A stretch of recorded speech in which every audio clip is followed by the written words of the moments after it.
What's up, everybody? We are back, and we are back with episode 100, bringing you all the best and the latest and greatest in comics and movies and TV news that's come out in the past couple weeks. We made it, guys. We made it to 100. That's a pretty big milestone. So Woohoo! Definitely want to congratulate you guys for that big achievement. So good job. That's right. Good endurance, everybody. Good job for sticking around, not disappearing. That's right. And we've been, with a couple exceptions, we've taken some time off here and there, like last week or a few weeks here and there, but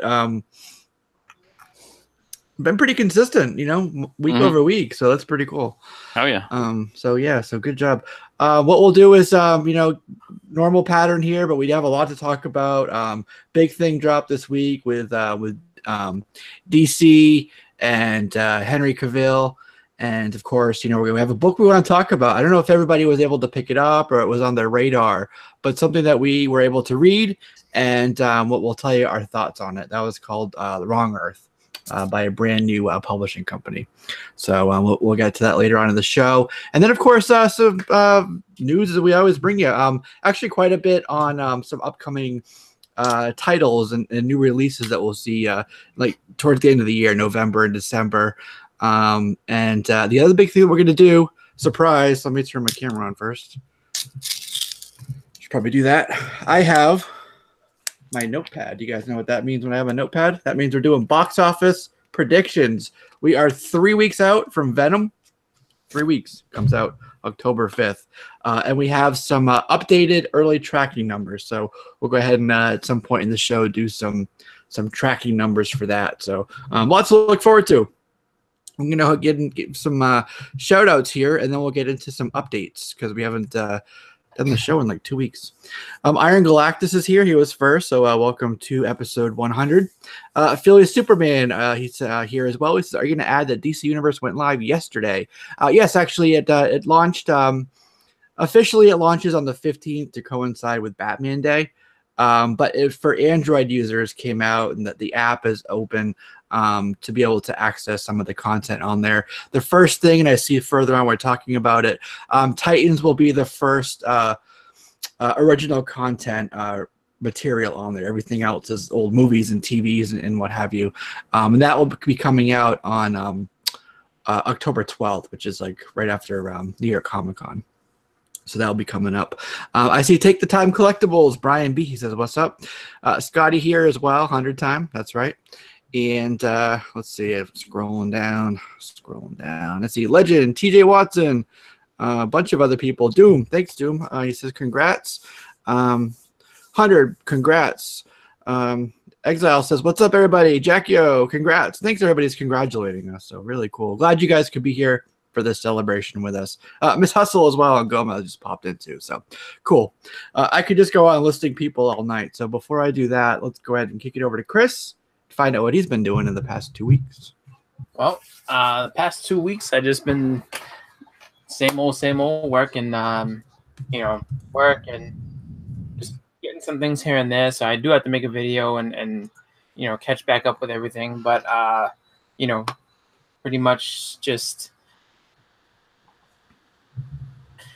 same old stuff. Nothing too exciting or crazy right now.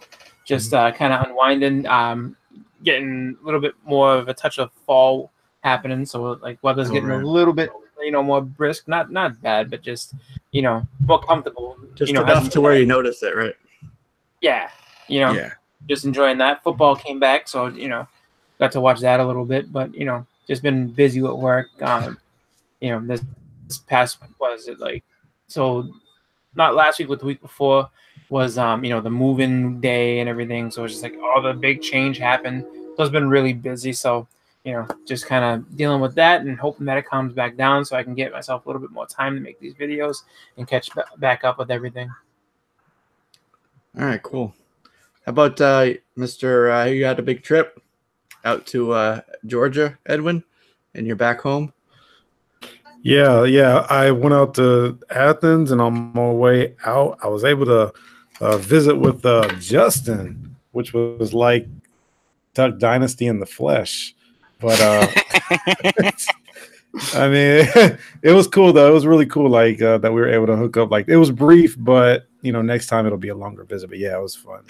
Yeah, that's cool. Yeah, you guys put up a picture. That was pretty cool. Yeah. Right. One half of Voltron was like. That's right. Staring into the sun we were. That's right. Yep. Yeah. So awesome.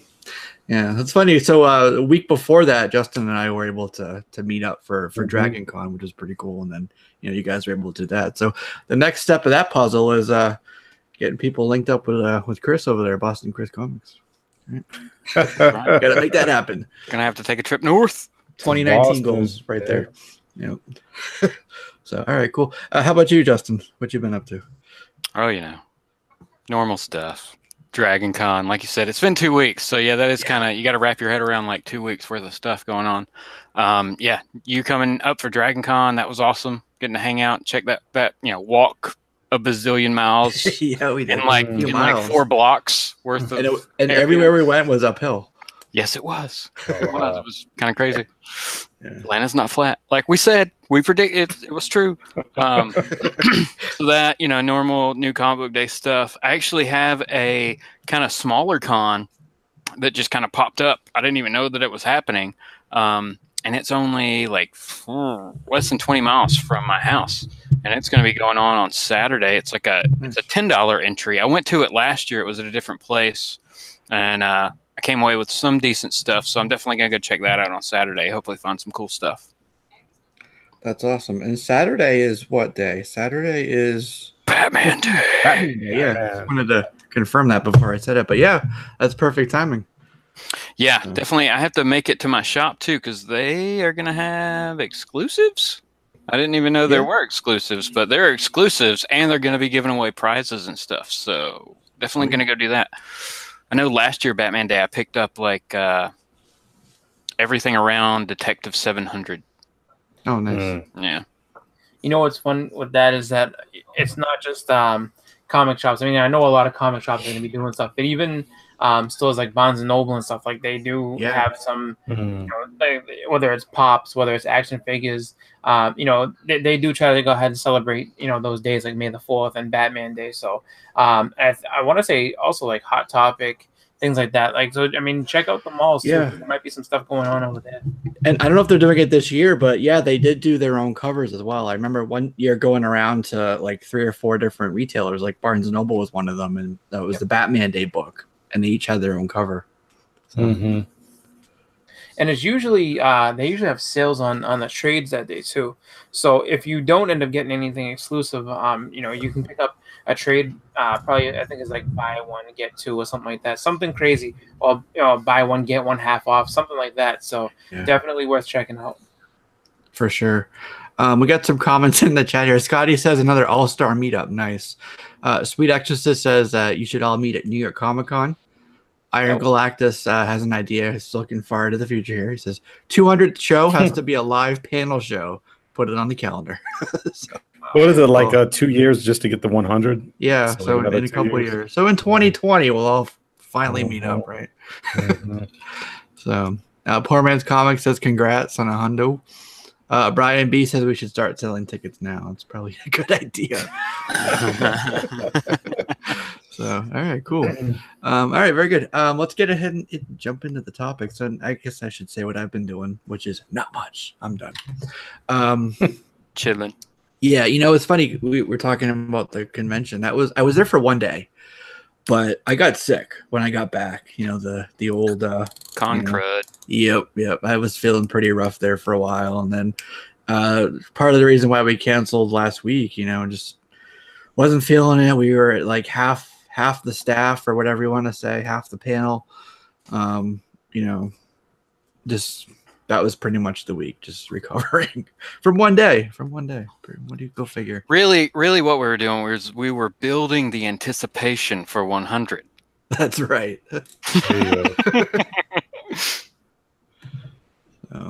Did you guys see the pictures of Brie Larson? Yes. Seen lots of pictures of Brie Larson. Yeah. Okay. So let me be more specific.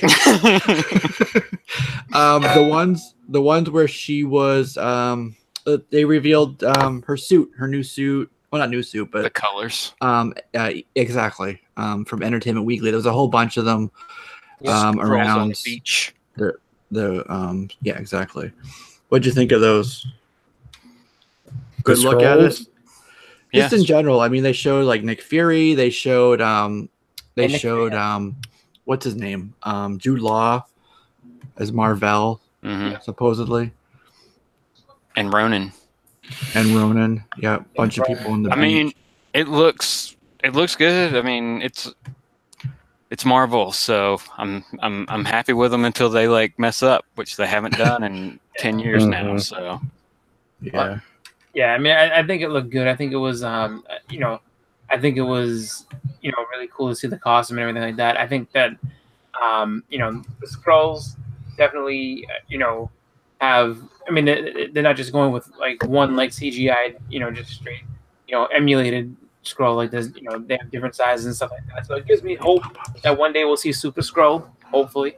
And then, just to see how they're going about it. I think that, it's going to be a big movie, and it's going to be something that they're going to do their best to really showcase, or at least build up anticipation for what she's going to do in the Avengers and then going forward. Because I have a feeling that this is going to, like, they're going to try to make this, even though I don't, well, let's put it this way. They're going to try to make this their Wonder Woman. So their moment where they have a huge, female-driven movie that, makes a lot of money, that, gets people excited and hopefully continues excitement with the franchise. So, I think that, they're doing the right thing. They're marketing it well, and it looks really good. So should be fun to see what goes on.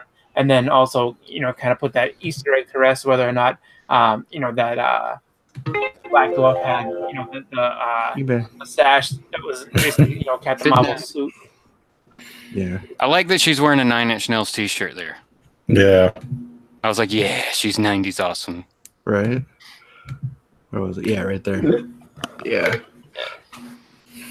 Take that, Hal Jordan. Take that. Who's the better pilot, huh? Now, is this going to be like an origin story, you think? Because they pretty much done that already with all of their Marvel characters. Yeah, I mean, they're gonna, kind of. Yeah, I don't think they're going to dwell on it too much. I mean, it's going to be an origin in terms of like how she gets it, Yeah, how she gets her powers and stuff like that. It's not going to be. I don't think you're going to see a ton of where you have oh, this is her growing up, and all. You're not going to see all that stuff. You will see, how she gets her powers and everything, and what she's doing before she, gets her powers and everything.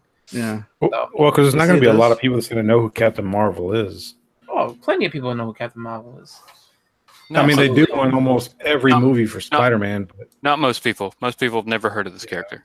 Carol Danvers? I don't know. Maria Rambeau, Photon. That's her friend. Monica. That's Monica's mom. That's Monica's mom. Yeah. Yep. Maria.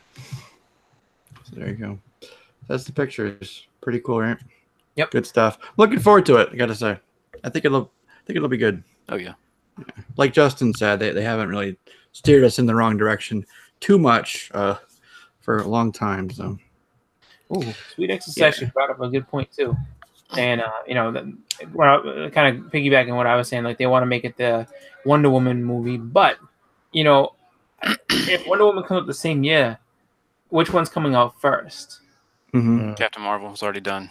Well, all right. So Captain Marvel's coming out first that year. That could be. I mean, if Wonder Woman suffers from sophomore jinx, that could be a big blow to DC, especially if Captain Marvel is really good.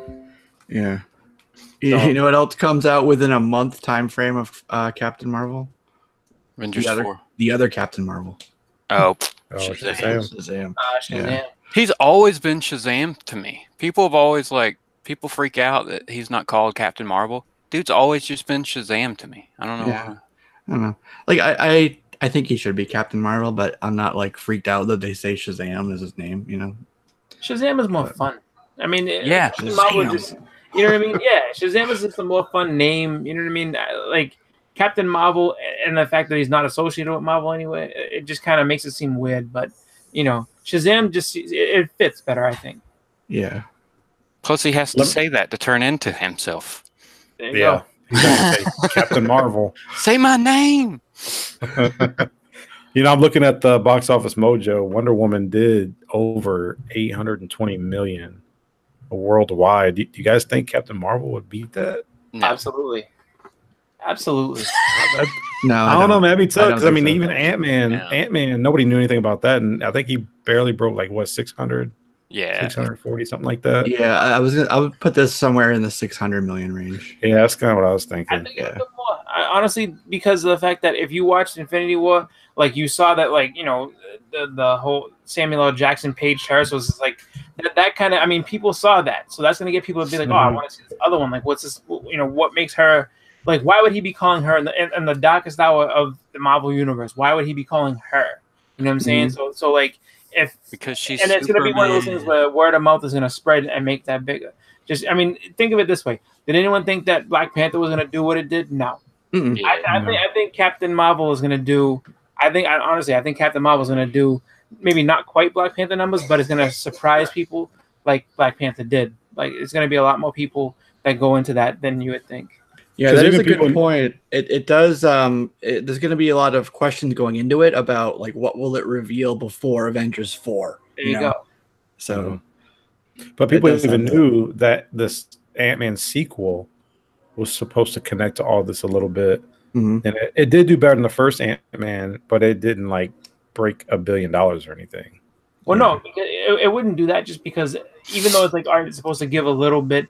People say it's before the fact. Like this kind of helps to resolve some of the thing, and I'm telling like it's just. I see what you're saying. It's supposed to okay. I mean, it could to answer some questions and kind of fill some stuff in. It could, but to do any of that stuff, it's going to have to be post-credit scenes and stuff like that because the movies was in the 90s. Yeah, I mean, I don't think it's going to take. That's true, I think honestly, like my thought is that it's going to just showcase her, and so. She's going to come out looking like a badass in that movie because of the fact that, and you're going to understand why, you know, they're going to want to bring her in at that moment in time where, you know, the world is falling and the chaos is just like, we need to call Captain Marvel. like things have gotten that bad. You know what I mean? Because you got to figure, he wanted to put together the Avengers. That was their first failsafe.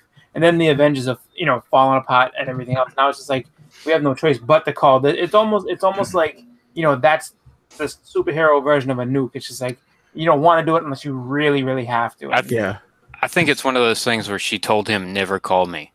Probably. Because I hate you, One-Eyed Willie. Like, unless the world is ending, and then it actually was. Right. Yeah. They do say she's the most powerful character in the MCU. Right.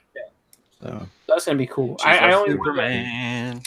I hope, in a way, I kind of hope that they don't make her into binary in that movie, though. I want to see that later on. Like, I'd love to see her. They're never going to show her as binary. That's all I'm thinking about. Like, I would like to see her go into, like, fighting against Thanos. Yes, go into binary then, because you're going to need to. You need something to tap into to get you, you know, that extra strength to take him down. But don't do it in this movie. That's, like you said, too much too soon. Yeah, maybe once the X-Men are introduced, because that's where she was binary. Yeah. Maybe. Right. I mean, that would be cool. That'll be down the road. Yeah. So cool. Did you guys see Iron Fist 2 or season 2? No, I killed it all. I didn't even know it was out.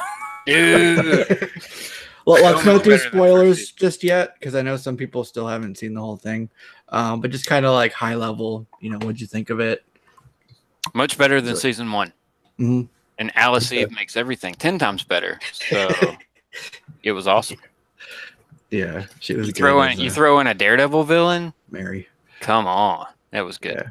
It was, like I said, it was way better than the first. You can tell they actually had more time for prep for it. Finn Jones was actually more involved than he was with the first one. Yep. Beforehand. In terms of the choreography and, you know, the ability to fight. Right.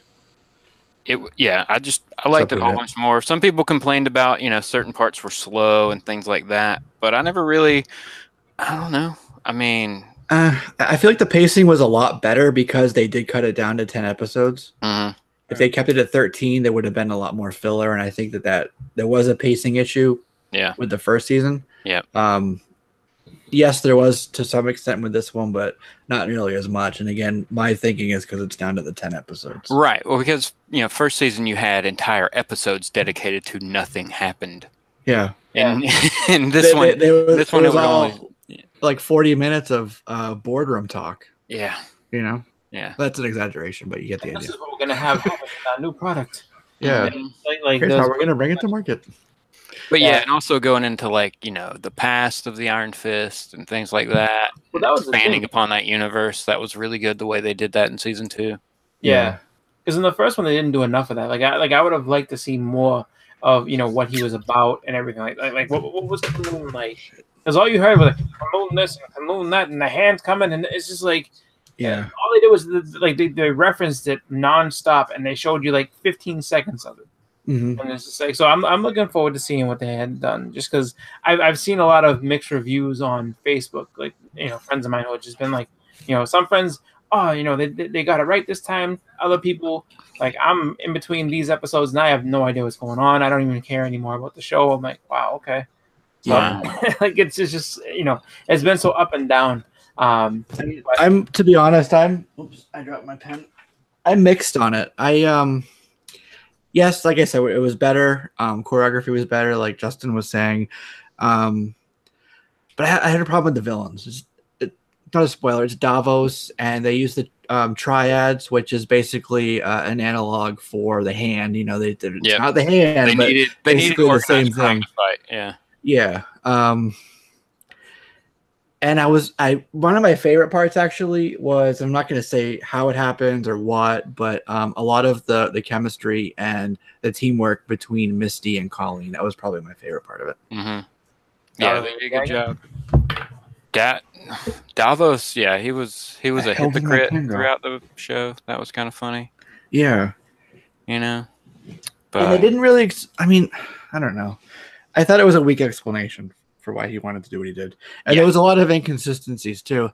I was talking with one of my friends who, you know, is into some similar stuff, and he was saying, like, he noticed Davos doesn't eat meat. He's a vegan. He tries to do that. But when they were out, like, eating somewhere, he had like a plate of spaghetti and it was like full of meatballs, and he was eating it.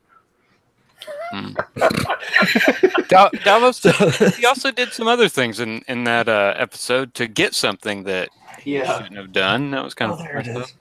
Yeah. So yeah, I mean, there were things like that, but I think it just goes to, he's a villain. He has a moral flexibility that normal people wouldn't have. So yeah, he'll pick around the meatballs. Yeah, exactly. He was just eating the noodles. Yeah. I'd be curious to know what TiVo thinks, because he's pretty knowledgeable in that, you know, Iron Fist, right? Mm-hmm. Yeah. The ending was what? Again, it's hard to talk about it without spoilers. I thought the ending was cool. That was cool. The ending was cool, and it ties into something that they saw in the first season as well, which I thought was really cool. And if you go back, if you ever want to, we talked about it way back when it first came out, and some of the other characters that, you know, I guess they were like referencing. We saw little bits of them. We get to see more of that here, and it sucks because I can't say it. I think the toughest thing with a TiVo review or explanation of Iron Fist, as far as this television show goes, is trying to get him not to. If you can get him past the fact that Finn Jones is a curly-haired fuck, because that's what he. Hashtag. Yeah. That's all he kept saying. It's like, that curly-haired fuck. Blah, blah, blah. So let's put it this way: if TiVo does a review on it and doesn't call Finn Jones a curly-haired fuck, I would take that as, you know, step in the right direction. Yeah. At least he's kind of, you know, embracing him a little bit. True. Yeah. Talk about that curly head disaster. 74 screw gun. I haven't seen him in a while. If he said curly head disaster, that actually kind of that's a compliment. That's a step up. Well, yeah. He won't be able to because his hair's cut. He doesn't have curly hair. That's true. He did cut it. I don't know. Maybe he heard TiVo and was like, "Damn it, I gotta cut my hair now." Right. Who knows? I mean, I would say that, like, yeah, you know, Edwin Drake, though, TiVo is very knowledgeable in Iron Fist, and he knows, you know, the story very well. You know, and so, you know, he would give really, I think, one of the harshest but most honest reviews you can get of that show, whether it's good or bad. Mm-hmm. Overall, like I said, it was good though. Chris, are you talking on mute? No. No. I'm not talking on mute. I was looking at the wrong screen. Sorry, man. Well, now that I know this out, I'll probably start watching this weekend. Yeah, it got like Tonight. it's only 10 episodes. It goes really fast. Like I wasn't looking ahead. I didn't know it was only 10 episodes. So then I was like, wait, shouldn't there be 3 more? What's going on? We were just getting going here. I want to see what happens now. Oh wow! So you wanted more? We're talking about how they need less. Well, I wanted more from the ending. I want episode 11. You know what I'm saying? To see, because they leave us at this awesome place where you're like, holy crap, that's I need to see more, but we don't get it. So they did a good job. They left me wanting more. Yeah, that's good. I think it'll be a while before we get to season 3, though. And honest, yeah, they would have to. I still want Heroes for Hire. I don't want a Luke Cage season 3 at all. 2 was not good. 1 was So TJ Watson in the chat, he says, I loved Iron Fist. Can't wait for season 3. There we go, TJ. Seems pretty mixed as far as the responses there. I've seen some people say they didn't like it. 74 Screwgun says felt the story was a little weak. I signed up for Kung Fu classes because of it. Enjoying the Y and yeah. Yeah. All right, so let's jump into the next thing here. And as you'll see, I have on my screen here. Let me present it to all of y'all. This is Who Are the Guardians? This is something that is coming out from Donny Cates and Jeff Shaw early next year. In this picture, there are over 35 characters, a lot of them, and with the hashtag Who Are the Guardians? So be wondering what's going to happen there. It was just kind of a teaser that they kind of released with that. So, hey, Bill, what? Yeah, there's a lot in there. Well, it's basically you have the Guardians, you have the old Guardians, you have the Annihilators, you have a ton of characters. Silver Surfer. You have a lot of old teams in this set too. So I'm pumped about that. I'm awesome. Yeah. I'm pumped about it. So according, I pulled this from Newsarama, this image here, so let me credit them. But it says the image includes over 35 Marvel cosmic characters ranging from the most recent Guardians team, Cosmo, Smasher, the original 69 Guardians team, Howard the Duck, Adam Warlock, Eros, the Starjammers, the Shi'ar, Imperial Guard, Wraith, Beta Ray Bill, A-Nova, Super Skrull, Silver Surfer, Moondragon, Cosmic Ghost Rider, and Galactus. That's quite the crew. A lot. It reminds me of I was gonna say, it kind of reminds me of that cover for Avengers 181, where it's just like you have like just all these different people, and like only 80 was staying, the rest of you are out. You know, so it's just like, you know, they're gonna have to pick out from there. I mean, and it's funny you said the Star Jam. Is like it took me a second to like realize I had to really look past Yondu to see Corsair. I'm like, oh, okay, there they are.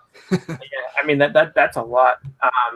And I mean a lot of heavy hitters in there too as well. It's just like, I mean, I can't see them keeping you know, Galactus or maybe like Cosmic Ghost Rider or anything like that. But I mean, depending on what that team, you know, depending on who, Warlock as well. But I mean that's a lot of, you know, power right there, like to figure out who would actually make up a team that would, you know, and who are they going to be fighting? Because you also got to figure too that, like, you know, how that team is put together, and however many, like, you know, high powered beings they have in there is going to, you know, kind of have to set forth. You have to have somebody that's, you know, equally, you know, as like, you know, devastating on the other side. So that could be a fun read depending on who gets put in there. Maybe they're going to fight Galactus, because Galactus is the World Devourer again instead of the, you know, Lifebringer. Yeah, he snapped out of his dreams. Wait a minute. No, that was Donny Cates. And Iron Galactus said Donny Cates is taking over, so he's going to kill off half of them right away. Probably. Whatever. Side tangent. That was so stupid. They make Galactus the Lifebringer, and then they're like, "Oh no, we got to turn him back." Yeah, that was stupid. You had 20 issues of him as a good guy. Thanks. Like, I always wanted him to be a hero. Well, I'm just saying it was such a good idea, and the way they did it, like putting him back in his birthing chamber, because he never finished the process. So they finished the process, and he came out as the Lifebringer. So messed up. That's all I'm saying. Side tangent. Sorry. I hold grudges. Well, if the book sold well and you know they hear Fine. fan reaction, they may bring it back at some point. Yeah. You never know. So, all right, cool. So I think we're all looking forward to that. Apparently, that comes out sometime next year, so we have a little bit of time before that comes out. But in December, X-Force is coming back. Ed Brisson will be writing it. So that's pretty cool. I like X-Force. I always liked X-Force. And like The original X-Force? it's going to be with a young Cable, not, the young one. X-Man. Like X-Men? Yeah. Yep. Nate. No, don't call me Nathan. My name's Nate. They're calling him Kid Cable. Oh, Yeah. God. Yeah. So it's Really? Kid Cable, Warpath, Domino, Cannonball, Boom Boom, Shatterstar, and Deathlock as well. Weird. Yeah. Deathlock. And it's Deathlock, yeah. He's not a mutant at all, though. Yeah. So it's just going to be spinning out of Extermination, which we had talked about recently. So Crazy. So it says, Ongoing? Ed Brisson said they're on the hunt for this new Kid Cable to get those answers. Some want his head. Some just wanted to talk to him to find out what the hell is going on. Is this really their Cable or is it an imposter? So Life the model tease. decoy, Kid Cable. Yeah, it could be. He's a And Goombot. it doesn't specifically say if it's ongoing or not. So I'm not sure. I can't answer that. They'll leave Maybe it. Brian They're knows. like, we're leaving that open to see how the sales do. Yeah. They're like, I go know ahead. a lot of books have been like just ongoing. Like NYX was solicited as an ongoing. Yep. And would that last 7 issues? So I'll get Stay Puft is here. I think I said hi. Stephen Oates, hey everyone in the chat. Hey to you as well. And Comics with Bueller is here as well. I heard Comics with Bueller's on vacation. You have to follow up on that. If you are, sir, hope you're having a good time.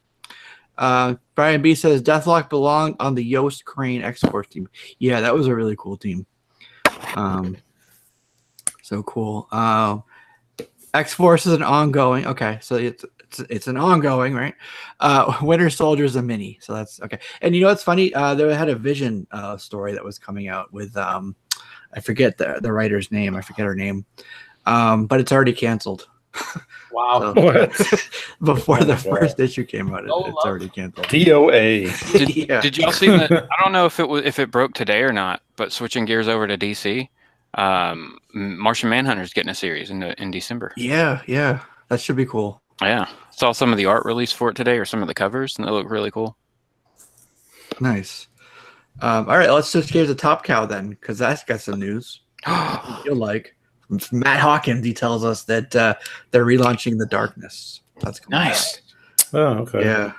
So Nice. Jackie Estacado will be in it. So will Sarah Pazzini. So that's pretty cool.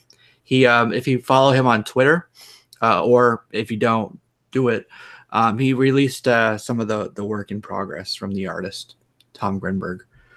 So pretty cool. A big Darkness fan. Wishblade, Darkness, all that stuff. Quintessential '90s, if you ask me. I mean, Yep. they've been doing a good job. Like, I'm reading Cyberforce that they relaunched, and I mean, it's a complete and utter reboot. Yeah. It could be like on a different Earth or whatever, but I think that's been done fairly well so far. I've enjoyed it, and even they're going back with their Aphrodite 5 is out right now instead of 9, which what we're used to. So still good stuff, and I like that they're doing that. Is they're using their properties, Mhm. instead of just letting them go to the vault and never come back out. Mm-hmm. They did release some stuff. Trying to see when these were. I mean, Image releases so much new stuff now. I mean, why not Well, test the waters? Is Like these. You ever seen these? that Michael Darkness. Turner? No. That's a cool cover. Yeah. Early Days of Darkness. Yeah. Was that a Jim Lee property or Jay Lee? No, that belongs to Top Cow. Chung Lee. Silvestri? Mark Silvestri? Yeah. Yep. Okay. Hey, I just found a bunch of them. That's cool. Yeah, Silvestri did this cover. This Sylvester's is gonna like be the doing a collected Batman book. edition. Yeah. Garth Ennis and Silvestri. Yeah. That's cool, right? Out of the pages of Witchblade comes darkness. I remember those Here's the wizard previews. one. Remember the wizard books? Mhm. Yep. I used to love these things. Yeah. Yeah, look at his helmet. It's like a knight. Nice. It's like a samurai. Yeah. Crazy man. Those just happen to be right there. Jushin Thunder Liger. Esque. So everybody needs to go get their Darkness #1 and Witchblade #1 because they're going to be rare and hard to find. Witchblade #1's like a $30 book now most places. Even for the direct? Yeah, I mean that's all I'm seeing everywhere. When I find one, it's $30, and I'm like, oh, I guess if Forget people are going that. to pay it, they're going to. Yeah. $30. for a book they made millions of. Yeah, they had to have made what close to 1 million copies of that. Probably. That was in the big money days. Like that was. Yeah. When did that one come out? Right. Like 94, If you weren't doing at least 100,000, you got canceled. Mm-hmm. I know, that's crazy. Yeah. Big difference from now where it's like, let's see. Yeah, it's like 13,000. We'll let it go a little while. We'll let it go. 1.7 million copies. Nice. Yeah. Nice. Oh, you pulled it Times up on 30. Yeah, I looked it up real quick. Oh wow, 1.7 million. Yep, for that first issue. Yeah, crazy, right? I mean, of course, that's when people were buying 5 copies of each book. So Yeah. I only had like maybe 200,000 readers. Yeah. So, I was one of them. yeah. Hey, I was too. I bought every Image book back in the day. If it was an Image book, I was buying it. Yeah, because Wizard Magazine said it was the hot thing, right? Wasn't even that, man. I was just like, I was in for that company, you know? Like that was like, I had like a brand loyalty hardcore. Yeah. Brian, he works at Phil's comic shop down here. He says regarding Spawn, it's a quick sale at $10 raw. Been sitting on our shelf for $20 for over a year now. Well, you take 15. So cool.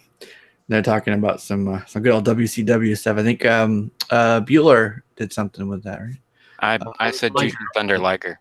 That's right. Yeah. Oh, watching WCW's. Actually, it's funny. I thought about buying it too because I only need for that actual run of WCW comics that Marvel put out way back in the day. I only need #1 and #3, and I saw #1, but they wanted $25. Like I am not paying that. Like just for the fact that like how I've never seen a #1. That was the first time I've actually seen one, but just like no, I'll hold out. I'll wait and see. But I mean, those was just like some weird. I mean, as much as everybody wanted to be like, oh, WCW comics, and wrestling comics. If you see them in a dollar bin, pick them up because they're funny. Like, but they're just. I mean, the ideas of what they had going on, for wrestling and storytelling were just so off. Like I was gonna say, what do you do in a wrestling comic book? You just wrestle? It was really weird. Like, Drive to the next show. It was very strange. And it was just like, dude, I don't know. Like, I can't really explain it. You have to like read it and see, just because like a lot of the stuff is just like so like the art is really like over the top sometimes, and some of it just doesn't make any sense whatsoever. But they are fun books, so I will give you that. It's like the old Hulk Hogan cartoon. Oh yeah, with all the wrestlers and everything. That was ridiculous but funny. Yep. Yeah. Something else that was ridiculous but fun was Hellboy. You guys read that? Mike Mignola book. So the movie's coming out, the reboot or whatever you want to call it. In 2019, it comes out in January. And ever since we had like a casting announcement with David Harbour as Hellboy, we haven't really heard much about it. We haven't really had a trailer or anything, and people are kind of getting worried, like, what's going on with this movie? Like, why haven't we seen a teaser or any really news come out about it? Now they're saying that we may get a trailer at New York Comic Con. Ooh, nice. So sometime next month we'll finally get something more on that. So I hope that's true. It's not officially confirmed, but it's highly 90% that it's going to be released then, either at it or during New York Comic Con. That'd be a good con. So is that like people trying to not think that San Diego is the only place to do trailer releases? Like they're testing the waters with something new, or what? New York's gaining. Yeah, they're pretty huge. It's one of the biggest ones, obviously. Yeah. But I've heard that. It's a good place to do it. I mean, by size, I think it's bigger than San Diego by size. Yeah, and then you get San Diego earlier in the year, and then you kind of base it on a few months out. You want to release the trailer from the movie. You know what I mean? So that kind of gives you the beginning of the year, or earlier in the year, and then towards the end of the year to stagger your releases depending on when the actual movie comes out. So that has to do with the timing of the actual release of the movie as well. I also feel that New York hits us more with you get more actual comic news out of New York than you do San Diego now. San Diego, yeah. That's more. Yeah, I agree with that. Yeah. I mean, I know people weren't fans of the last two. I ain't gonna say fans, but the last two Hellboys weren't huge or anything. But I mean, I liked them. I liked them. I'm a big Guillermo del Toro fan, so that was right up my alley with those two movies. Yeah, I mean, because they also, were kind of. I mean, if you look at it objectively too, it was just those came out of nowhere, and it was kind of in a point in time where comic book movies weren't really, people weren't going crazy. I mean, Blade had come out and everything, and so you kind of had just the beginnings of people going to comic book movies. But when you talk about Hellboy, I mean, he was obscure to the point where people would have, you'd have to know who he is to go and see it. Be like The Crow. And on top of that, too, I want to say maybe it was the first one. The first one they released at a very bad time. They released it on Easter. You're not going to get people to go and see something called Hellboy at Easter. So, that's the problem. It's just what are you talking about, man? It was a love story. Yeah. Just like Deadpool was, right? Father and son story. Selma Blair. It was a father-son story too, as well. Yes, but just maybe wait till the wait till the religious move it away from the religious holidays. That's what I would do. Yeah. But I'm looking forward to this one. I think it'll be pretty good. Yeah, got Mia Jovovich in as the Blood Queen. Nice. Yeah, should be good. And they're going to reference BPRD. That was a weird movie. That one really just kind of tanked. Remember that movie? Oh, BPRD? Yeah. I never saw it, though. Oh. Ryan Reynolds? Yeah. That was a shame. Such potential. So who else is in this? Mia Jovovich, David Harbour, Brian Gleason's in it. I'm trying to think who else is in it. That's all I can think of right now. But I know it's directed by Neil Marshall. So what's the budget for this one? The budget? Yeah. I don't really know much about it, honestly. Yeah, I mean, I don't think we have that many details yet. I'd be curious to know. And it's kind of weird. Some of these I guess they're not anticipating it being a big blockbuster movie, but a lot of these movies we get 6, 7, 8 months out from the actual release. Here we are getting towards the last quarter of the year, but nothing. I would almost guess that there's probably gonna be a lot of practical effects in this one. That's just my guess. Well, as long as they don't have to fight big space demons or something. Yeah. It'd be doable. Yeah. Yeah, that's true. And practical effects have come a long way. Actually, since we're talking about practical effects, I was going to mention it later, but they finally, we have a little bit more information about Swamp Thing that's going to be on the DC Universe streaming. We got Derek Mears, who's going to play Swamp Thing. You would know him from last season's Flash. He was Dwarf Star. He played a Kree captain on Agents of S.H.I.E.L.D. He was also Jason Voorhees in the 2009 reboot for Friday the 13th. So they're going to be using practical effects for him, but they're not really going to be that man in a suit look to it. Apparently they have something else that they're going to do with it. And kind of the tie to what we were just talking about with Hellboy is that progression of the way they can do suits and the technology. And we see that with most of the superheroes now. Like, they don't really have the cheesy looking costumes like they used to. So, you know, that should be interesting as well. Are you guys, did you guys get this DC Universe app, or are you going to wait till it comes out and do the monthly? I don't know. I mean, honestly, I'm probably going to wait a little bit. Yeah. I mean, I probably shouldn't, just because I think, you know, before, I think what was it, in the interim, it's going to have, you know, like a deal to it and everything like that. But I don't know. I think it's $75 now. Yeah. After Saturday, it'll go up. Yeah. Oh, really? I mean, Well, no, it's still $75, but when you pre-order, you get 3 months free with it. Oh yeah, that's right. Once you go after that, you can still do the 75, but you only get your 12 months, not the 15. That's right. I mean, I don't know. I think for me, I mean, I probably won't. Not, at least not right away. Just kind of, you know, wait on it and see what I can do. Just because, I mean, as much as everybody's like, you know, talking about switching over, cutting the cord and everything like that. You know, all these subscriptions that people sign up for, I mean, they do add up. I mean, if you have Netflix, you know, and that now this, and then the Disney one when it comes out, and I mean, you know, you're gonna end up having all these like separate little bills that are probably gonna equal out what your cable bill used to. Wouldn't that be funny if people reverted back to cable with all the subscriptions being like $8 and $9, $12 each? You know what? I would be okay with that being the same price, because it's basically an a la carte, you know, service. But for that same price, you're choosing and you're getting all of the things that you're choosing to get, versus a cable package where you have 300 channels that you never watch and like 10 or 15 that you actually do. Right. You know?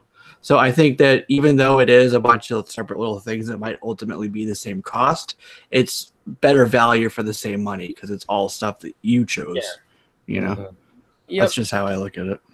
Well, I figure at some point too, they'll end up having some sort of deal to bring people in, especially if the initial like push gets a lot of people, but then, you know, over time, if they're not bringing in new subscribers, they'll probably be like, all right, look, you know, we'll just drop the price for, you know, this couple months, and then, you know, and we'll lock you in here. You know what I mean? So we'll see what happens. Mm-hmm. I mean, I'm not even worried about the Disney one if it's just Disney movies. Yeah. Because I don't know if they're going to wrap in comics like this. I mean, I don't give a crap about Disney movies. So. Well, are they supposed to be moving all the Marvel movies off of Netflix onto the Disney thing? And then the Star Wars live action show too. I mean, like they have content that they're going to put onto there. I think that's going to be original content. And, you know, I mean, obviously the movies and everything, but they're also going to have, I think, you know, the superhero stuff as well. And then whatever other stuff they want to bring. But everybody's watched all the Marvel movies already on Netflix. I think was it you, Jesse, that said that Ant-Man was going to be the last film that they have on Netflix, and then from there on out, everything's going to be on Disney streaming service. Yeah, and they're keeping their actual shows as well. Yeah, I like to have those like on Blu-ray though. Yeah, I like having the physical copies of the movies. Yeah. All right, we need a vote from the chat. Should we do the Henry Cavill thing next, or the Venom opening weekend predictions next? Let us know in the live chat there. If you're watching this, let me do a couple of plugs here while we're waiting for some answers. If you're watching this afterwards, go ahead and leave some comments down below. We definitely want to hear your opinions on any of these topics. You know, questions about it, your estimations or, you know, reactions, what you're looking forward to. And of course, we are live only on Thursday nights on YouTube, but you can catch us an audio version, iTunes, SoundCloud, Stitcher, Podbean, pretty much wherever you stream your favorite podcast from. So that will be live tomorrow. Definitely also check out, we always talk about comics, what's coming up. Justin does a great job doing the Monday, typically Monday, sometimes Tuesday. What's coming out for the week? New releases, comic books. So check it out on comicbooked.com. And then once you do that, go ahead and hit our friends up over on Comic Frontline. They do a lot of really amazing content at Comic Frontline on YouTube, as well as comicfrontline.com. So let's go ahead and see what we got here. We got Venom, Cavill, Venom, Superman, Venom, Cavill, Venom. Oh, that sounds pretty mixed. Yeah. I say like I think we have a tie. the Venom is interactive with them. Yeah. They get to participate. All Whereas right. the cable thing, we're just going to talk about it on our own. So, you know, Mhm. I mean, do they want to have Let's do some fun Venom. with us now? Yeah. Let's Yeah. do some Venom. Let's do Venom. All right. So, what we're gonna do? Box office, domestic opening weekend predictions. We'll write it down. What we'll do once it comes out after the opening weekend, we'll come back to this and see who won. And I think going forward from here, we'll actually I'll do some physical prizes that will go along with it. So whoever wins, I'll send them something. So little incentive there. Now that we're past 100, right? So the movie comes out October 5th. We're just about 3 weeks away from that. The estimated budget, and I'm mentioning these things because these are all considerations when you come up with your number. It's not officially released, but it's somewhere in the $65 to $100 million range. We had really early tracking that was estimating this to be between 30 and 50 million. But they updated it. Now they're saying it's going to be somewhere in the 60 to $70 million range, right? So anything over 56 would actually make this the second biggest like September, October opening of all time. It was the number one last year with $123 million. But it would be the biggest October opening of all time at anything over that 56 and up. Gravity right now is number one at 55.8 million. All right. Yeah. So, so it's a crowded month. You got The Nun came out recently. That's on there. There's Hellfast, House with the Clock in its Walls, Goosebumps 2. Halloween will be coming out. And then you got some more like adult focused things. There's a movie called First Man with Ryan Gosling, which looks pretty cool. And controversy about that one. Yeah, and then A Star Is Born as well with a Lady Gaga movie. So the reason they're bringing those up is Venom definitely has a fan base, but as an adult, will people choose to go to one of those, or will they choose to see this Venom movie? Right. So we don't know. We had some tickets go online for sale. They have the runtime. It's like an hour and I think 52 minutes. I think they said, and they put on there that it's PG-13, which we've talked about. We kind of like analyzed that and why that would be, but that's still not official yet. That's just what they released. And it's rated PG-13 or R?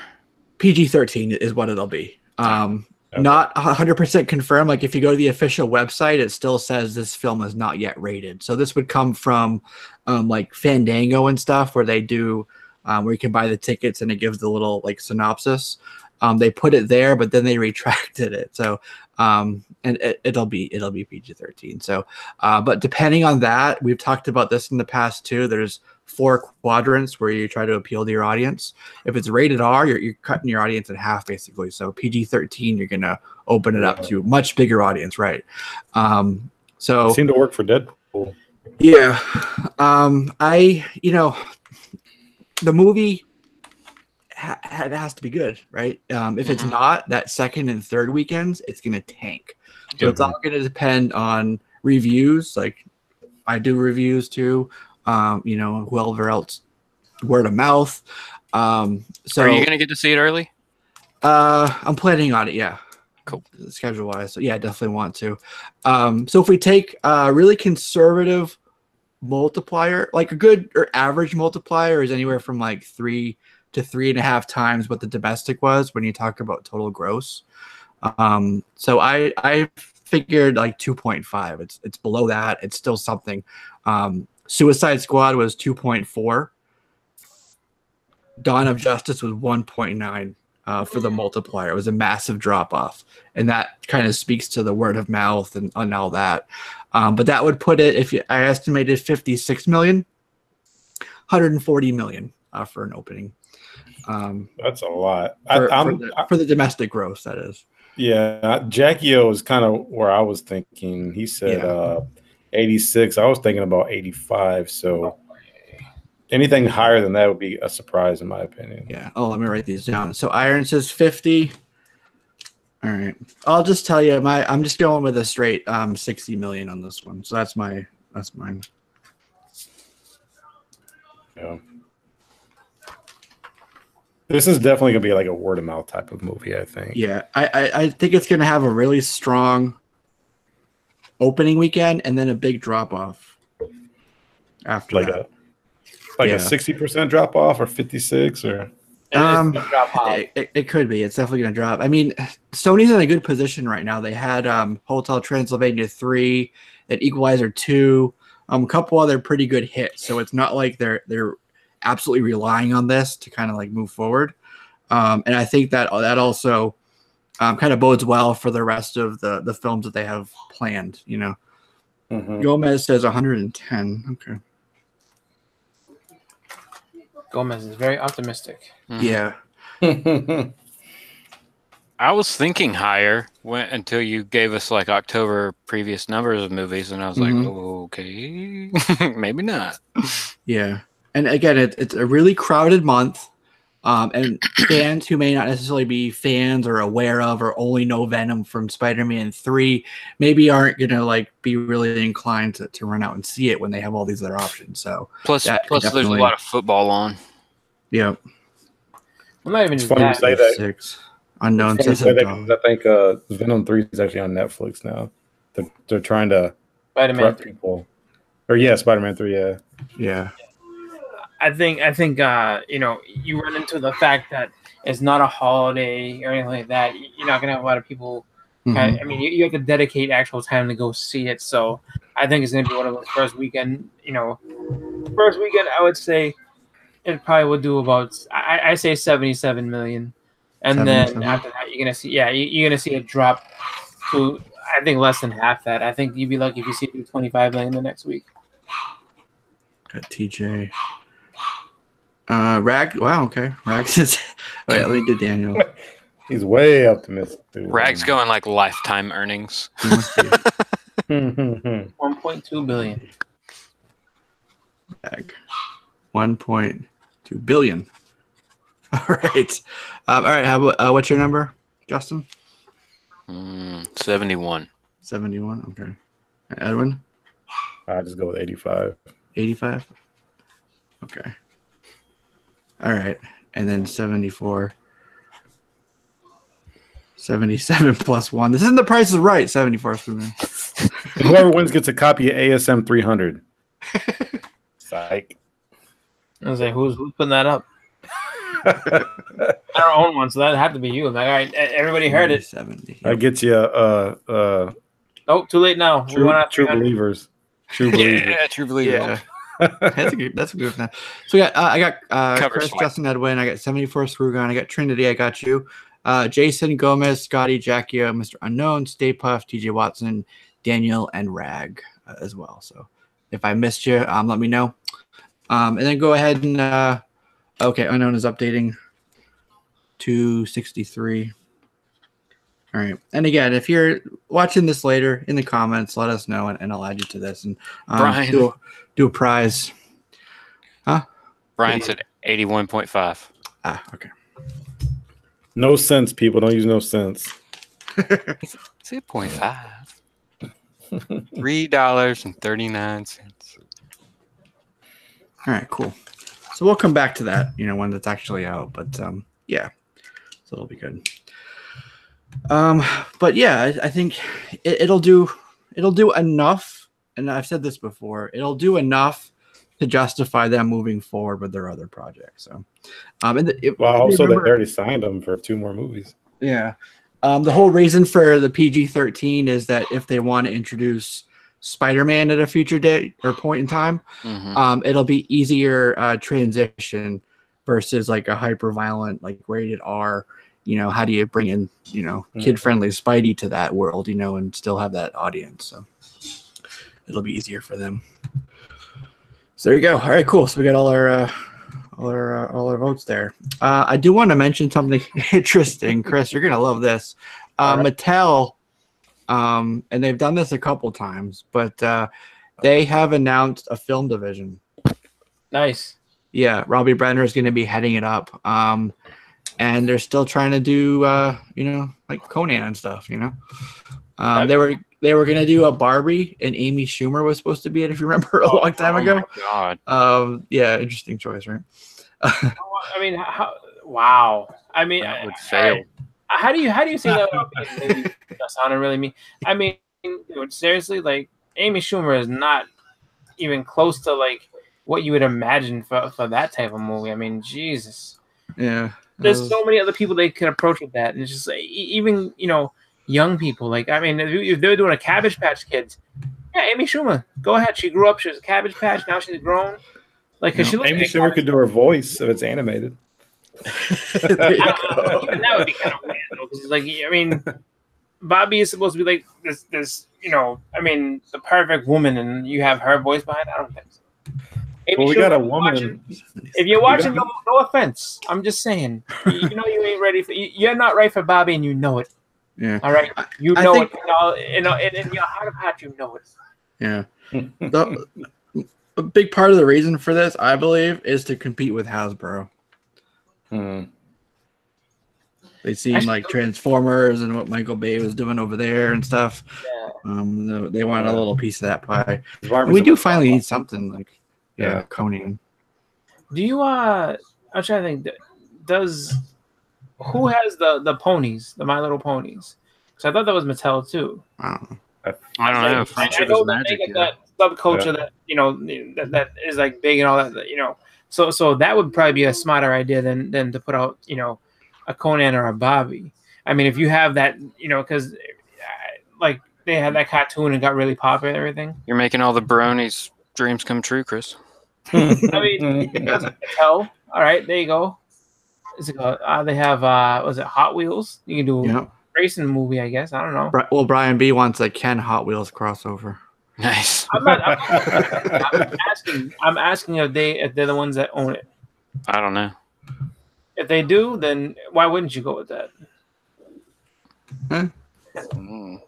Amy Schumer not hating at all. She can't. She can't. She knows that's like you sitting there saying to me, "Listen, Chris, you gotta play Conan." I'm like, no, I'm not. I am not right for Conan. I will never be right for Conan. Ever. Like you could make me work out 300 hours a day if it was possible. I would not be ready for Conan. What if Conan was a brony? There you go. Oh, if they were paying you to get ready for a Conan movie, they can pay me all day. I'm telling you, like, my body won't do it. I'll be long. That's why you have a trainer, a nutritionist, and everything else. No, trust me. They would just be like, we can't work with this. Whatever. Not with that attitude, we couldn't. We believe in you. Getting in awesome shape and all of a sudden like, listen, we saw you on the JLS show. We really want to do this. All right, let's go. You're the one. That'd be an accomplishment right there, man. Yeah. I would watch your Conan movie, Chris. Yeah. Front row, eat my popcorn. Chris would be Conan on like Adult Swim or something. I expect to be at the premiere for that. Yeah. Yeah, absolutely. I give you all tickets. Like, all right, guys, watch this disaster happen. Here we go. Jack Yost Boston Conan. Yeah, it's supposed to be Sumerian. Like, yeah, no, it's going to be a Boston accent all the way through it. Boston Conan. Yeah. Conan at the tea party. Just practice your grunting. Yeah. The raincoats are coming. All right, let's get into the Henry Cavill news. I know a lot of people wanted to talk about that. That came out the whole internet was on fire the past few days about it. A lot of different aspects to it. So I thought the best thing to do was kind of look at it chronologically. And to do that, you have to back up to July. In July, Warner Brothers and Henry Cavill were kind of announcing along with, are you familiar with $7 production? Mm-mm. No? Okay, that's Danny Garcia, her company. She's a manager, and she's actually the ex-wife of Dwayne Johnson. So kind of, yeah, so she has that now. So it could basically announce that he's at the end of his contract. His original contract was for 4 movies, which of course were Man of Steel, Batman v Superman, and Justice League, right? Which he's done so far. So there was one more. That one more appearance they were trying to negotiate was supposed to be in Shazam towards the end, right? It was supposed to be a cameo where basically meets up with Billy Batson and is like, hey, we're going to keep an eye on you, or something like that. And that was revealed by a guy named Umberto Gonzalez. So there's that. July, we also had him in Mission Impossible, right?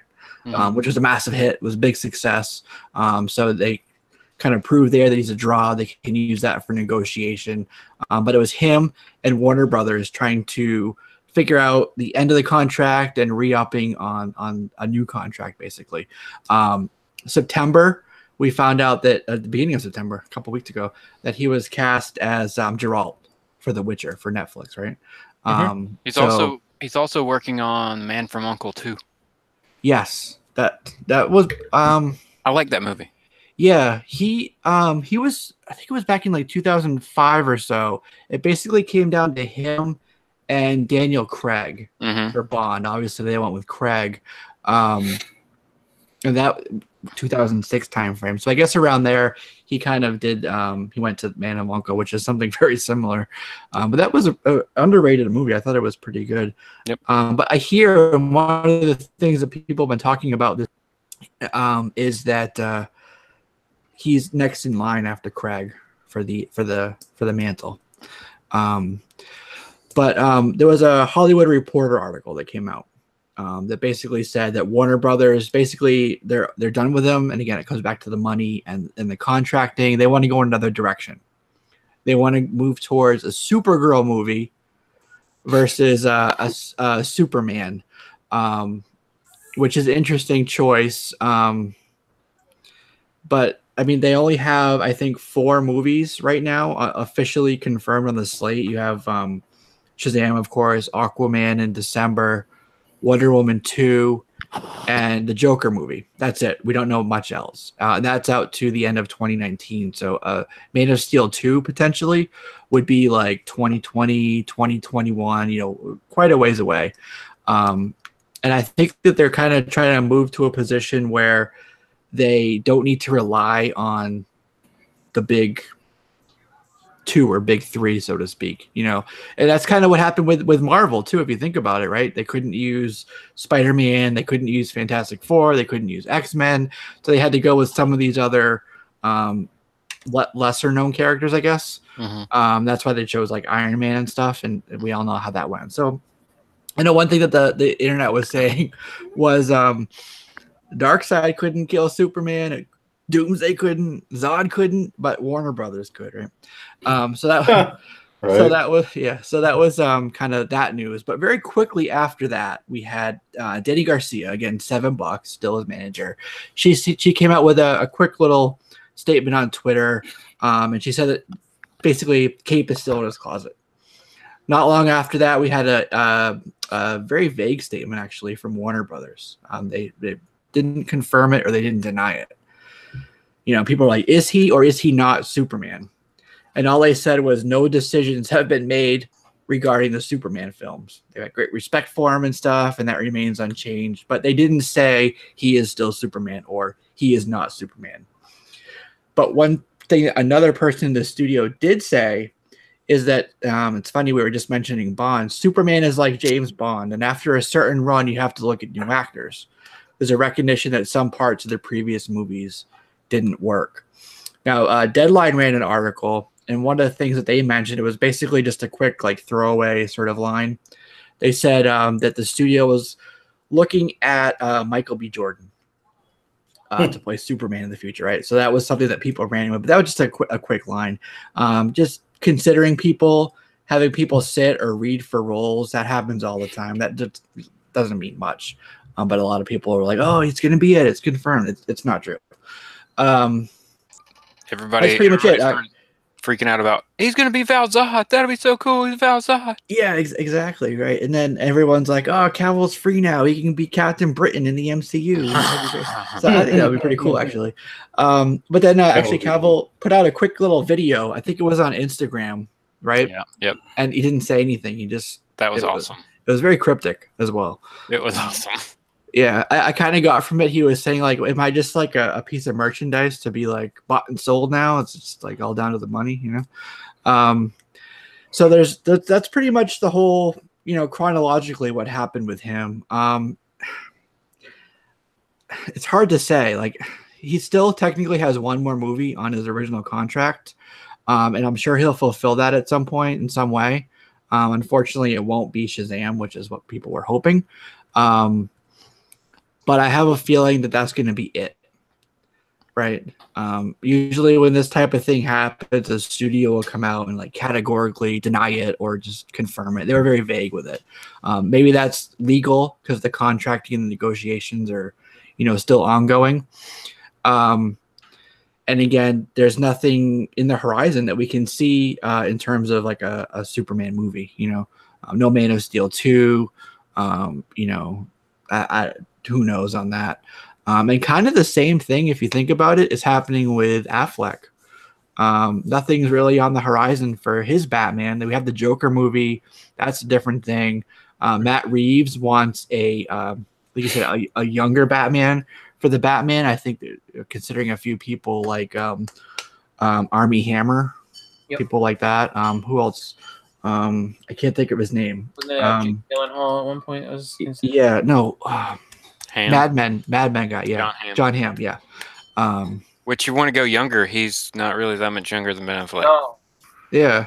he's not that young at all. It's an interesting choice when you say that. Yeah. He's another one. Like, he's kind of more funny. I've seen him in so many more comedy roles than I've seen him in serious stuff. So I'd have a hard time taking him serious as Batman. Michael Keaton. Do it up. Yeah. I'm just saying, like he only did like comedy stuff before then, really. Yeah. Or he was Batman. Yeah. Yeah. Brian Jack Yo says I blame it all on the mustache debacle. Yeah. I would say let's just invest all our money in cloning Christopher Reeve. You know what's funny is that you brought up Affleck and everything, and it's just like Affleck makes sense if he was not in there, just because his stuff is well documented where he and the studio clashed, and at one point he himself had kind of sat there and was not admitting, but like innuendoing that he was done as Batman, like he wasn't doing it anymore. Nobody, and then a studio kind of made him backtrack and say, "You're still Batman. He's still Batman. Like, what's he talking about?" It is kind of surprising that you have Henry Cavill, like Superman's actor, just taken off. I mean, just because it didn't seem like there was all that much friction, between the camps and everything. It seemed like they would just kind of, all set to go ahead and make more movies. So right. Well, he's towards the end of the contract. He's proving, and that's the reason I mentioned the movie from July that he was in, right? Mission Impossible. He's proving that he's more of a box office draw. He wants to demand more money for himself, and that's really like the way I see this. Like, okay, think about this: you go in to buy a new car, you go in the dealership, you run the numbers, you do a little bit of back and forth, and you don't really meet in the middle exactly. So you say, "No thanks, I'm leaving. Call me if you can meet my number," and you walk out. And then the sales manager runs out after you. Like, no, wait, we can do it. So this is kind of that version of walking out of the dealership. It's a negotiation tactic. Yeah, that's how I see it. Yeah, I mean, I guess. I mean, I think that I think it's also likely too, though. Where you're saying that he's trying to make himself, into a bigger actor, and he proved that he could do it, with Mission Impossible. That maybe someone did go to him and say, "Hey, listen, I know you're doing all these other movies you're contracted for and everything, but I mean, James Bond's on the table, and we want you to be him," something like that. I mean, just somebody must have come to him with something where it's just like, you really shouldn't turn that down. Like you can do so much better than just that. I mean, you know what I mean? I think they're just looking at it in terms of, are you actually enjoying what you're doing? Because that might be another thing too, where it's just like, is he really enjoying being in those DC movies, or is he just there to collect the paycheck? That could be the other thing. Like Mission Impossible. Hard to read his face. Huh?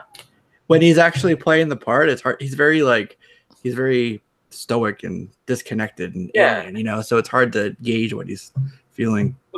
The thing, I mean, because I wonder if that's it too, or just he didn't enjoy. I mean, maybe he enjoyed Man of Steel, but as it kept going, he just wasn't enjoying what was going on. I mean, that happens too. Well, yeah, I mean, that could be a big part of it. Like they just aren't. seeing eye to eye with the scripts and things like that, the direction that they're trying to go with the character and thing, you know. So I mean, that could easily be a big part of it. And if he wanted to leave for that type of reason, I mean, you can't hold that against him. Yeah, he's an actor, so he's an artist. So it's got to feel right. All this negative, all the negatives that have come out about those movies too. I think, I mean, maybe that weighs on you a little bit. If it's just like everything I've been in that has, you know, supposed to be this huge, especially with Justice League. Yeah, it was just like everything that I'm supposed to be in that has my name on it. That's supposed to be this huge, like, you know, thing that everybody wants to see. That everyone keeps shitting on it, and it's just like I don't want to be in this anymore because like I'm getting paranoid that I'm not going to be able to get anything good anymore. I'm not going to be casting blockbusters because of this.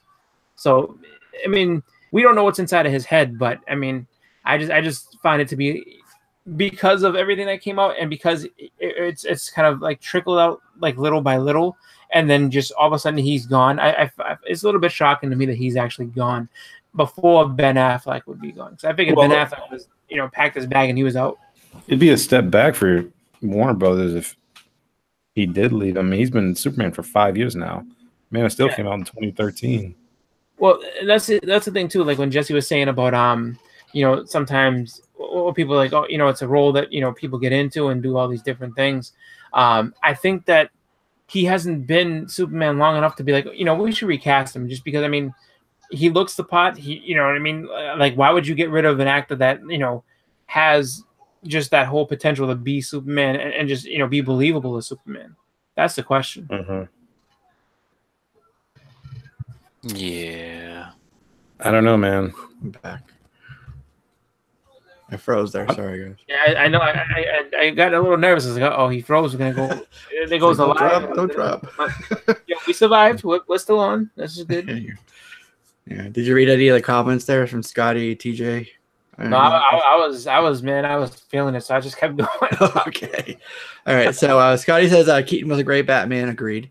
Iron Galactus, with all of the DC bombs, I say invest in the alt DC movies like Gods and Monsters or Flashpoint Paradox. I do, maybe not specifically those. Those are good examples. I do agree that, like they said, that they're moving in a different kind of direction. And that's maybe a good thing, so that they don't have to rely on one or two characters. And kind of, they were saying that Superman was going to kind of be like the Nick Fury of the DCEU. You know, kind of like the glue that kind of like weaves everything together. That's why he was going to appear in Shazam and stuff like that, right? The ending of what was it, Iron Man, when Nick Fury showed up, right? Yeah. We have an Avengers initiative, so that was kind of that sort of feel for it. So moving in a different direction, they don't have to rely on that stuff, and that worked really well for Marvel. I don't see any reason why it wouldn't work well for DC too. That'll allow them to really branch out in terms of the available characters to them as well, right?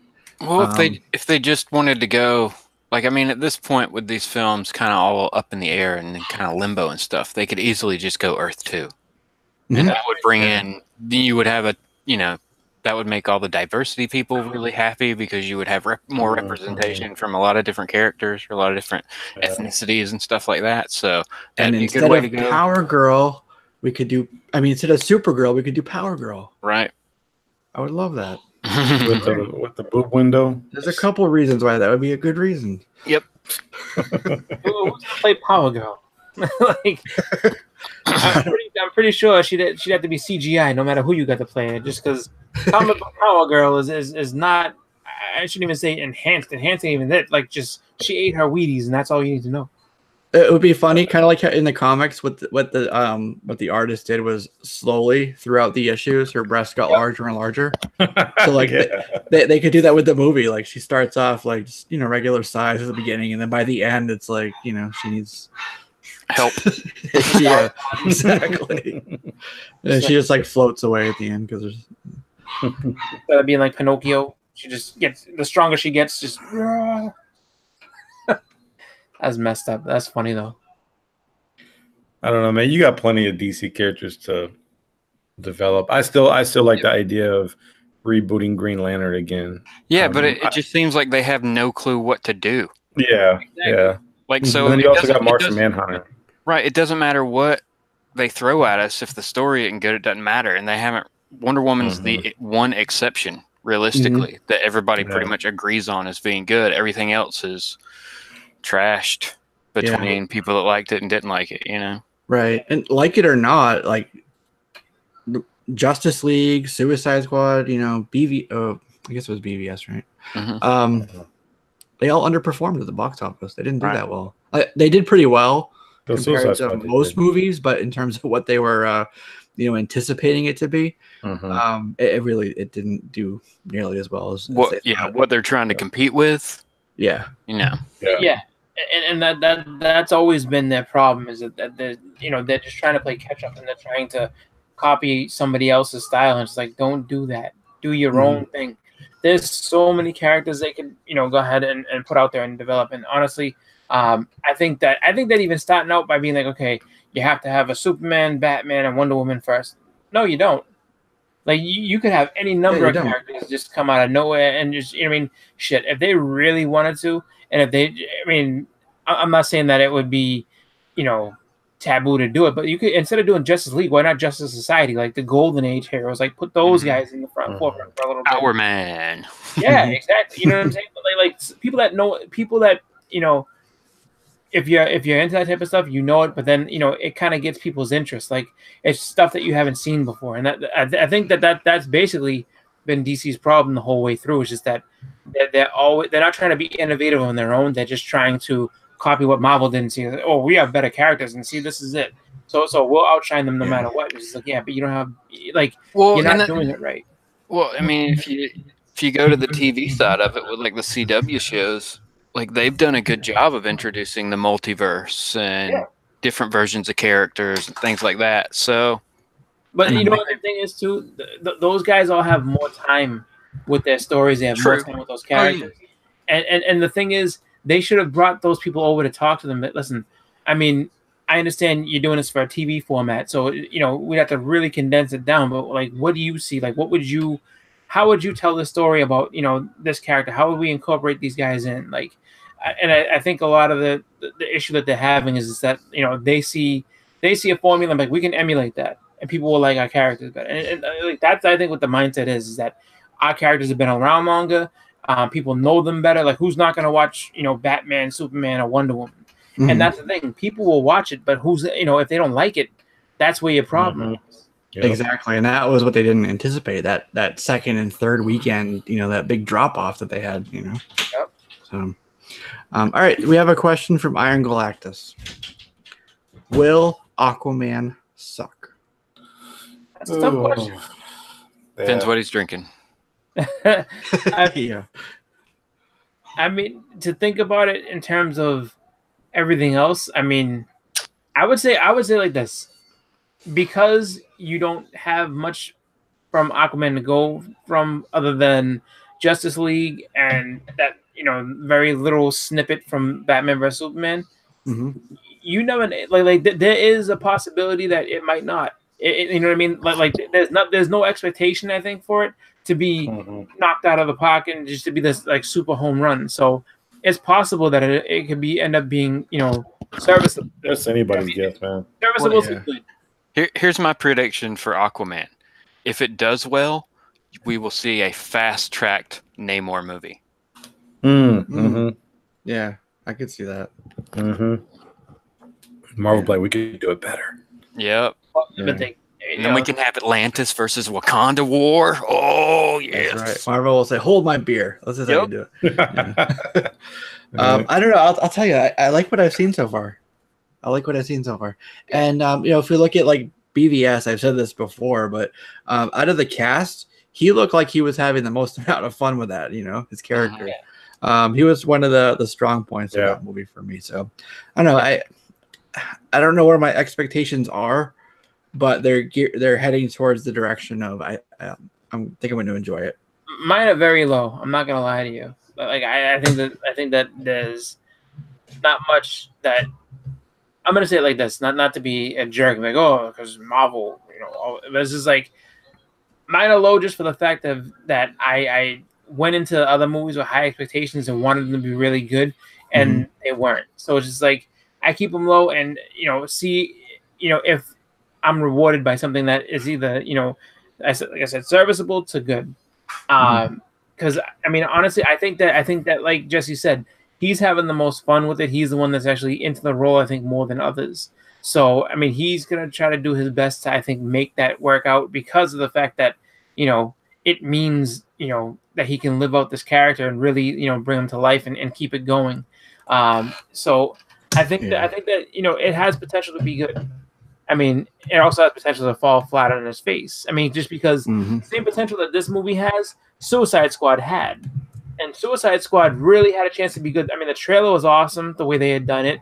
I mean, everything, for me, I was excited to see it. And then once I got in the theater, I was so upset that I went and paid money to see it. I was like, son of a bitch. Yeah, so I'll tell you, Suicide Squad had one of the best trailers, you know, of all the movies. Yeah, it was great. It was a really cool trailer. It was released so early too that I was just like, I mean, it was kind of a pain when you saw it, like, oh man, this looks great. Why isn't it out now? Like, you know what I mean? Good soundtrack too. Yeah, great soundtrack. But that's you know, that's about it. I mean, you had actors that did good jobs, but then I mean, just the movie itself just was not good. Yeah. So, all right, cool. Well, we'll definitely, hopefully, when we get sooner, we'll have a better feel for how that's going to be. Yep. I got to give props to Justin here, Exile State Comics. He brought this comic to my attention, I believe, to all of our attention, because again, he does the new comic list on Comic Booked every week, so he was aware of this. Brand new, first comic actually from a brand new publisher called Ahoy Comics. It's called The Wrong Earth. This is the book that we chose to review this week, and I gotta tell you, well, let me tell you first. It's by Tom Payer and Jamal Eigel, and it's endorsed by I guess Grant Morrison. Mark Millar has a quote on there.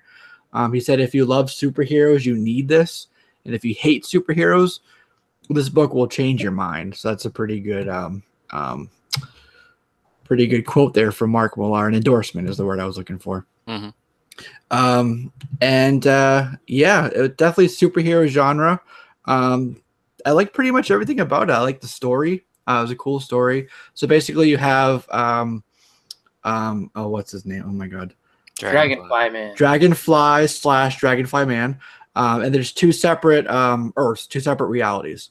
One's more like Batman 66, like, you know, a little more good and innocent, and then the other one is much more darker, a little more like, you know, like a Frank Miller, Justin said, like Injustice, that universe.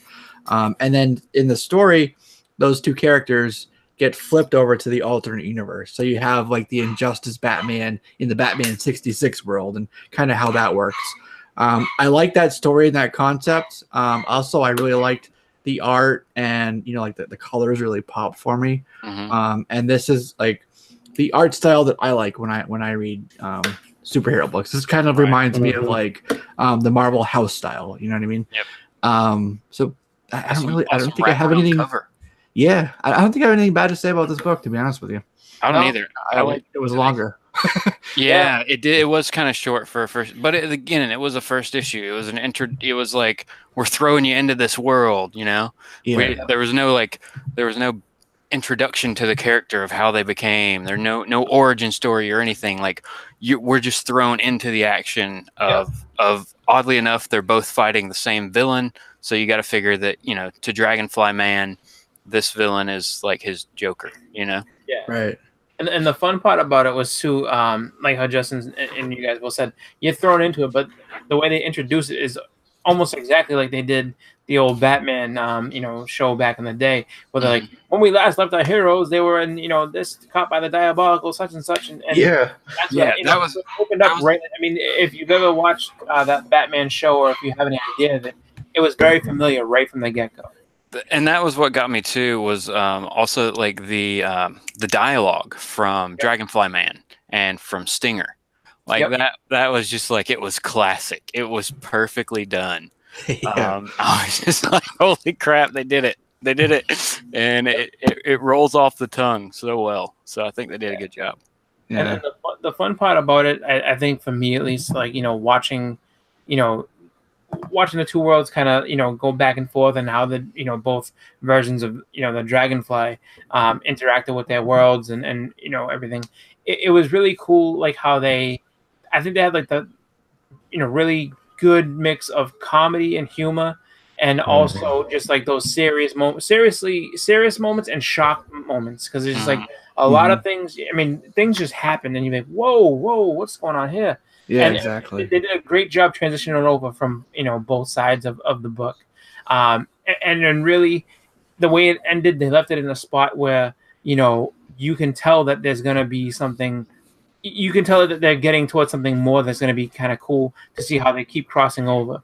I think the only thing that it left me wanting was to see more different, splits of these characters into more universes. Like if there was 5 or 6 different versions of this character, it would be really cool. So I'm in for number 2. I'm in for number 3, 5, whatever, however long it goes. I'm in for this series because I like it a lot. I think it was done really well. The endorsements help to get people's eyes there because Grant Morrison says this is cool and he has a short in the back, and then Mylar also saying how he felt about it and everything. I mean, it was just really cool for that to have that part of it in there. But I mean, I think it's a good one, and honestly, a lot of people will say that about a lot of indie books, but this one actually was really fun. So and it also made me kind of curious what they're doing with the other books that they have in their list, because there's I mean, if you go to the back.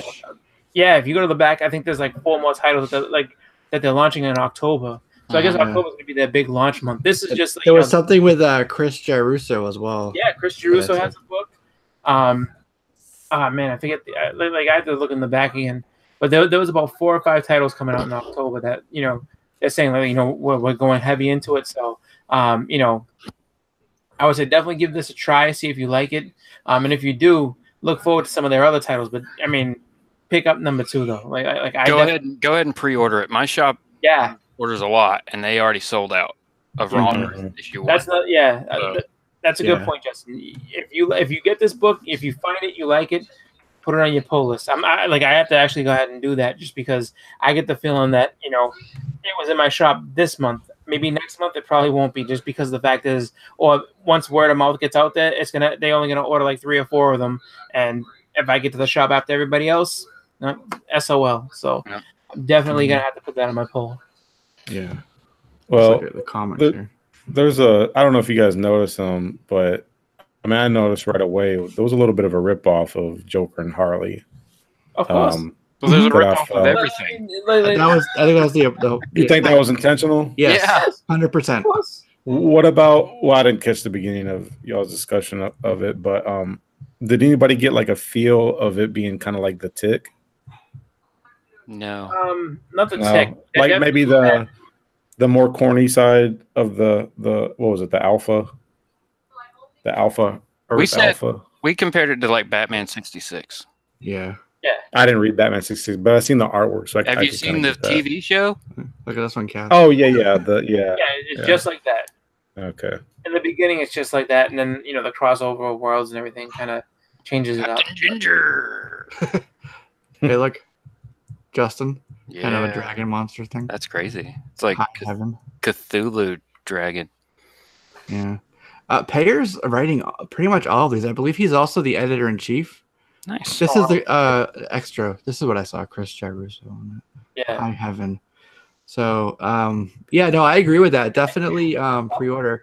Indie, probably small print runs. So if your shop did have them, they'd probably have 1 or 2 copies maybe. Yeah. And I think when more word gets out about these, they're going to is this the ones? Yeah. They're going to the wrong. That's the lady that's like Harley right there. Yep. Number 2. Yeah. And then there's 3 and 4. And in Wrong Earth, there's number 6. Or Earth Alpha, whatever. Yeah. Did they name the Prime Earth or whatever is That's cool. It was Alpha? Was it Earth Alpha and Earth Omega? Omega. Okay. Yeah. So check this book out, guys. It's called The Wrong Earth. Also check out Ahoy Comics. Their website URL is comicsahoy.com. And if you look here, I will go back and I will show you the previews thing so you can give your shop the actual code, what they call the Diamond ID. And I will have, if you go over tomorrow evening over on our Good Buddies Comic Frontline, I will have a written review of this first issue up for everybody to check out. Sweetness. Justin, does your shop have any Sweet more Christmas. copies of that? No, I got the last one. Yeah. You may So I be got able more. to do reorders depending on what Diamond has. If they are able to. See in the orange there that JUL 1812526. That's the number that would match for them to order through previews for this book.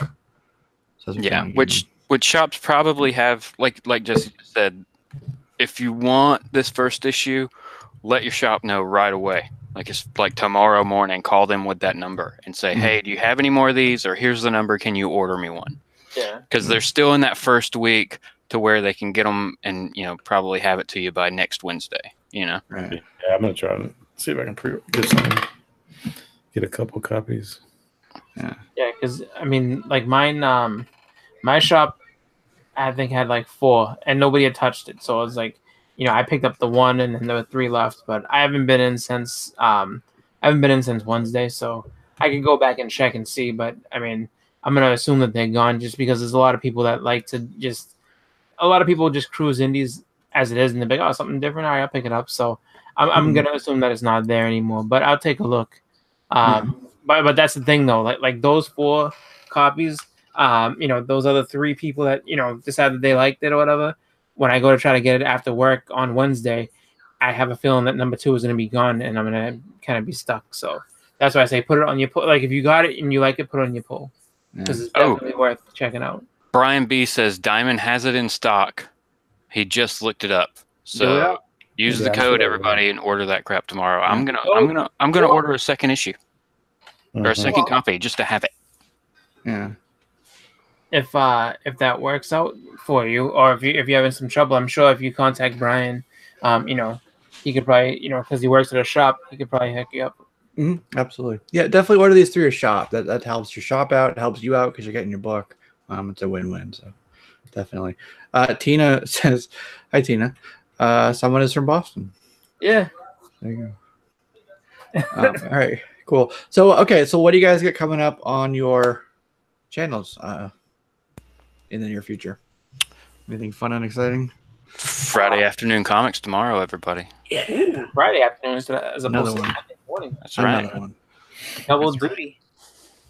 It's craziness. So yeah, that'll be me tomorrow going through. Hopefully, I was shorted one book. My shop got shorted, and they haven't emailed me and said it has come in yet. Hopefully, I'll get that tomorrow early, so I'll have it for the show. Sweet. And then whatever, like I said, Saturday going to that con, and it's Batman Day, so hopefully a Sunday morning comics this week. Nice. Okay. Yeah, I will be doing just my regular haul. I have some back issues also to show. And I actually just want to take a moment to show something that was given to me by Brian B. He went ahead and sent me out a gift to commemorate the 100th 100th episode of our show. And it's really, really cool just because this is something I don't have at all. I don't have anything like this. So when I got it, I was like extremely excited for it. So Brian, thank you, because this is awesome. But he went ahead and sent me an actual page of original art. This is a page from IDW G.I. Joe issue number 2. Issue number 4. This is page number 2. So really cool. Original art. Wow. So I can officially awesome. say, yeah, I'm in the original art club. Woo! So Welcome, brother. Where's that from again? I was texting. I'm sorry. So this is G.I. Joe number 4. It's page G.I. number Joe 2. Yeah, so really from cool. IDW. From IDW, yeah. Okay. So really cool stuff. Yeah. Brian's an enabler. He's trying to get everyone hooked on that. No way. Yeah. It's like it was really cool. I was like, wow, because when I had gotten it, like I got the package, I'm like, I don't know what this is, just because it's long, and I'm like, I don't know what this could be. And then I opened it up and I was like, oh my god, this is incredible. So I'm gonna have to go ahead and toss this in a frame and just put this up on display. So that's you can really get cool. the frames pretty cheap at Walmart for like $5 or $6. Yeah, just kind of keep it out there and do it up real nice. But yeah, that's really cool stuff though. Yeah, that's awesome. major kudos to Brian. He's always he's one of the nicest guys out there, gotta say. Yep. Super cool. And he does have a channel where he puts up videos. So if you are listening, go ahead and hit up his channel. Really great content. He actually had a really cool one on the issues with Diamond. A very simple fix for that. And the damages. Great video. Yeah, so definitely, especially check that video, but check them all out. So, yeah, it's time. Just click on his name there. Take the time. Collectibles, Brian B. We'll get right there. You can put Chris can put and fill one of those holes up on the back wall. No, it's still too small. My daughter can still get in there and knock it down. All right, Edwin, what do you got coming up? Anything on the horizon for you? Not a lot. I'm gonna try to get another video out, but we'll see. I gotta go drive to Austin Saturday and pick up my wife. That's gonna be like a 5-hour day. So gonna get lost in Austin. Yeah. So, but not a lot, man. Just I need to get a video out. I got plenty of books to show, man. But yeah, I just got to get around to it. Time, man. The time is the hardest part. I hear that. I like the idea of doing live videos. A lot of people are just saying, "Screw it, man. I'm just gonna do live video every time I do a video instead of all that editing and all that crap." Yeah.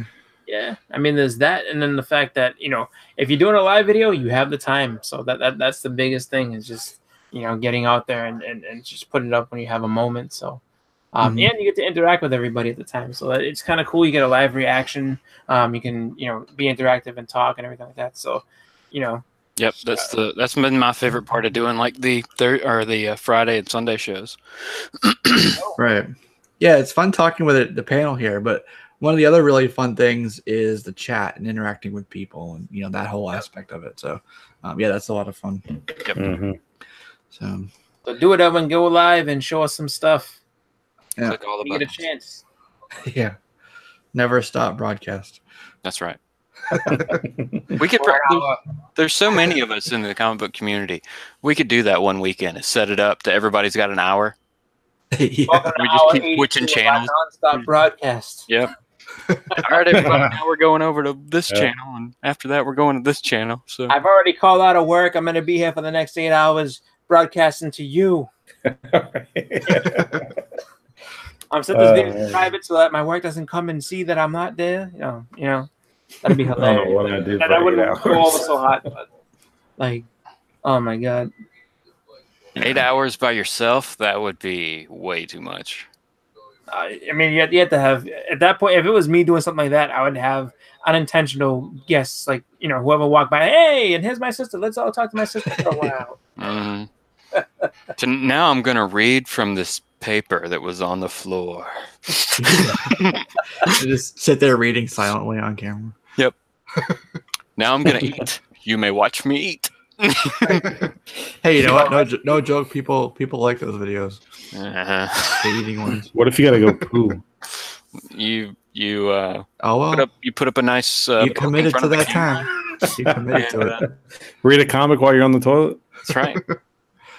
Just scream at the have your Bluetooth headset connected, and then you can walk away. Yeah, shout around the camera, around the corner. I mean, we've gone too far. We've gone too far. Yeah. I'll be on a selective mute for the next however long.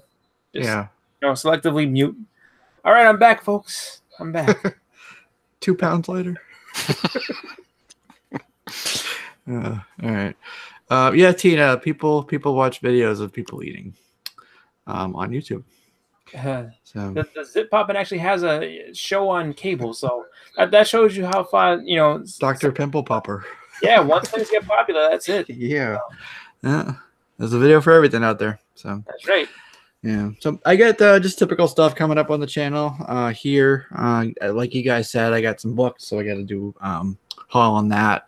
And I'm having fun doing reviews. I've been doing a lot of movie reviews and stuff lately. So I'm kind of wanting to do more of that. So, and I still have to do this one history video. I've been procrastinating on it. So I hope to lock that in and get that out to y'all this weekend. History of you'll see. Just look for a history video from me, comic related. Mr. History. So that's it. Any other final thoughts and shout outs from you guys? Or no. No, just thanks for everybody showing up in the chat. Yeah, Our awesome 100th episode. That's right. So make sure you stick around as we make our way to 200. That's right. We're on the road to 200. And as Chris always says, buy a back issue. That's right. That's right. You gotta buy at least one, man. I'm telling you. Like, doesn't matter what it is, where it is, just pick something up. Like, you'll feel better for it. Trust me. Yeah. Feed your habit, support your shop. It's all good. And I always say, collect what you love. You know, speculation, whatever it is. You know, values. If you're collecting what you love, you just can't go wrong. So there you go. That'll do it, guys. This is episode 100. We will see you next week for 101. All right. Have a good night. Thanks, everybody. Have a good one. Bye.